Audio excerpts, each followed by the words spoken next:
Leo, was that the most resilient win you guys have had this season? I would say so. We started out the game the first minute 30 and it was really good, and then we had a couple egregious turnovers. But I thought we started to play that 8-minute stretch in the second period and getting that goal. We thought if we got one at the end of the period, and just a really good effort by the group. There's going to be times, especially coming off the break, where you're not at your best and you got to find ways to win, and I thought we did that. Did you get into your team during the first media timeout? No, not really. No, just I think sometimes there's only so much you could say as a coach. Sometimes I think it's important to kind of sit back and let the group figure it out. It always can't come from us. They're professionals, and they did a really good job just staying with it, really positive on the bench. I didn't think we were playing terrible. We just, giving up that shorthanded goal, that was tough. That's, I don't want to say a backbreaker. You just lose a lot of momentum after that. But guys did a really good job the second half of the game, and I thought, we probably had close to 75, 80 shot attempts, and they blocked a lot of shots, credit to them. But a really good effort from the group. It's a really good start to kind of the second half.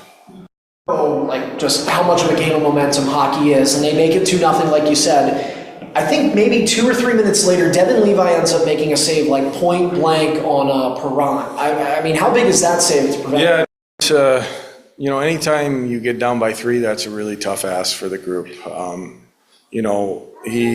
I thought he made a couple really good saves, especially when it was 2-1 and a couple 2-on-1s.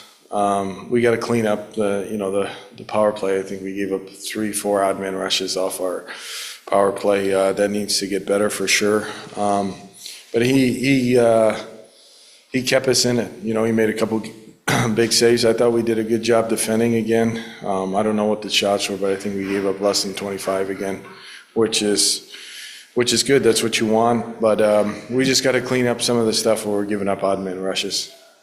Last thing for me is, you still have one more game before the new year, but you're a first-year head coach in professional hockey, and you've got a team that's in first place right now. I mean, how proud are you? Yeah, no, it's.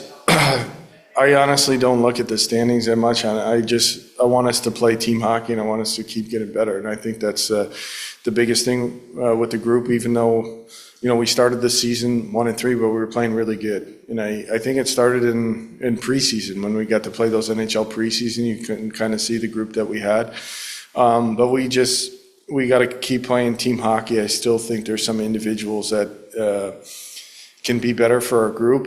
You look at our depth players again, Colsey, Tools, and Schultze, where they changed the momentum of the game. I thought they were great, and we got to just make sure we're playing the game the right way. And when the season goes on and the games become tighter checking, that's when it matters the most. And we got to keep, talking to the guys about. When the season goes on, there's not as much ice. You can't give up odd man rushes, and we're giving up too many odd man rushes. That's, we're probably in the bottom half of the league of that, and it's being aggressive, but it's also being smart. And I still think there's areas of our game where we gotta get better. It's great that we're off to a really good start. It gives belief in the group. So yeah, it's great, but we still got a long way to go and have to keep playing winning hockey. Kind of got Neuchef going here. He had maybe 2 goals. Yeah, we talked about it before. He was, when he was in his tough stretch, he was still getting a lot of scoring opportunities. And I think if he wasn't getting this scoring opportunities, it'd be more of a concern. But if his shooting percentage this year is, when he was going through that stretch, it was about 2%. And, he's a 13% shooting percentage guy. That's not going to be that way for the whole season. We had a meeting with him a couple weeks ago about it's going to come. You got to keep working on your game away from the puck, being responsible. I look at this Syracuse game before. He's out there late in the game, makes a really good play on the wall, gets an empty net goal, gets rewarded for doing things right. But just with the, you can kind of see it. Last year, he had 11 goals. His shooting percentage was 14. He started the season at 2%.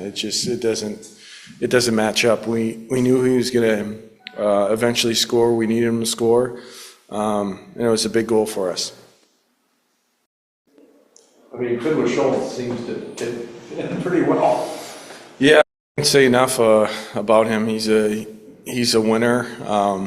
He does everything right. There's certain players you want when things get hard, and you want in your. I don't use this term lightly, but he's a gamer. Like you want him in a foxhole, and he's been unbelievable for us. If you look at his production with the ice times he has, he doesn't play on special teams. He plays a little PK. Everything is 5-on-5, and he's a big part of our team. I know, sitting out 14 games in a row to start the season and plays a toll on you. The mental toughness that you have to stay with it and keep working on your game at practice. He's one of our hardest workers in the gym, and he's a huge part of our team, and I'm glad he's getting rewarded. I mean, some people are probably going to say, well, what do you mean he's a big part of the team? He didn't play for a month or more. Yeah, I think when you look at the team, any team sport that you play, a lot of times it's not about, the guys that you see on the stat sheet that have a bunch of points. Every person is important. And I just told him when he was sitting out that you're going to have a big part of this, and you need those guys because they could go either two ways. You're either not going to buy in or stick with it, or they're going to deflate the group, and you could pull guys in the wrong direction. If you look at any team that's won long-term, like those depth guys are probably, if not the most important guys on your team, they're the glue guys that keep everything together, and he's a huge part of it. You didn't say much in the first period, but you did change minds going after this first period. What did that mean? Good question. I just thought when Cozy, Tullio, that stretch we were running on the road, I think we went 7 of 8. That line was really good for us. And I just thought we needed more energy, more life, and what you're going to get out of those guys. And I thought they did a really good job of changing the momentum. And then Noah was playing really good. Probably goes unnoticed sometimes, the things he does on the ice. And then just, switched Oz up with Murr and Rosie, and they scored. Actually, that was a great call by Pacer. Kind of thought about that one. But the Kozak line, they were playing really good for us. Probably should have went back to them to start. And then Dunner's line, you always know what you're going to get out of them. Tullio hasn't been noticeable. Let's put it that way for the first part of the year. Is his best game today? Yeah, I thought he was good. Even the games before that, he does a lot of things that don't show up on the stat sheet. That play, we lose a face-off. He gets under a guy, beats his guy off the face-off. He plays with the level of physicality. He's in on the forecheck. He manages the puck really good. I trust him in certain situations, like late in the game. He's responsible. He gets to the hard area. He's got a really good shot. And throughout the course of the season, you're going to need different guys to step up. And it wasn't just tonight. It was, before that when we were on the road. We had guys gone, guys out of lineup. We really haven't had a full lineup maybe 5 times all year. And those guys stepped it up big time. Was there anything that with Schultz in his development outside of the fact that he has a noticeable drive and high effort that you've noticed that when it comes to development that has allowed him to get more ice time, or something that you've been really impressed by so far? Yeah, I think with him it was always, I wasn't around last year, but it was always the skating. I think he had a really big summer and worked on his skating to play the game quicker and even pulling away from guys. And he has natural instincts around the net. You look at the goals that he scores, he gets around the hard areas where goals are scored. He has underrated hockey IQ for the game, makes a lot of plays off the wall. And I credit to him for, even the time he wasn't playing, the work that no one sees.